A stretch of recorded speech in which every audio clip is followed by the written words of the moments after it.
तर स्वागत आहे तुमचं अजून एक आपल्या मिनी ब्लॉगमध्ये. तर रिक्षात बसून आता आपण फाट्यावर आलो. तर बघू शकता आपला नगर रोड आणि आपलं पेरणे फाटा. मग जायचं होतं मांजरीला, तर बसलो मग बसमध्ये. मग जराशी शॉपिंग करायला ब्रँड मार्टला आलो. तर बघा आता मी शॉपिंग करते. तर तुम्हाला पण माझ्यासारखी शॉपिंग करायची तर मिनी ब्लॉग काढायला सुरू करा. तर आपण जाणार आहे या रिक्षा. तर फटाफट मस्त बिलिंग करून आम्ही चाललो आता मांजरीला. मग नंतर वडापाव खाऊन एकदम मस्त ज्यूस पिला. पाऊस मोकार चाललाय तर आपला मांजरी बीच खतऱ्यात आहे आणि डूब पण शकतो कधी पण. तर गाईस फायनली आम्ही पोचले आता मामाच्या इकडं.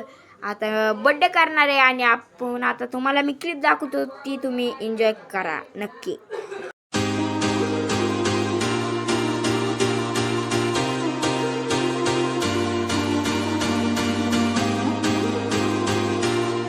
जर तुम्हाला ब्लॉग आवडला असेल तर लाईक शेअर सबस्क्राईब करून टाका.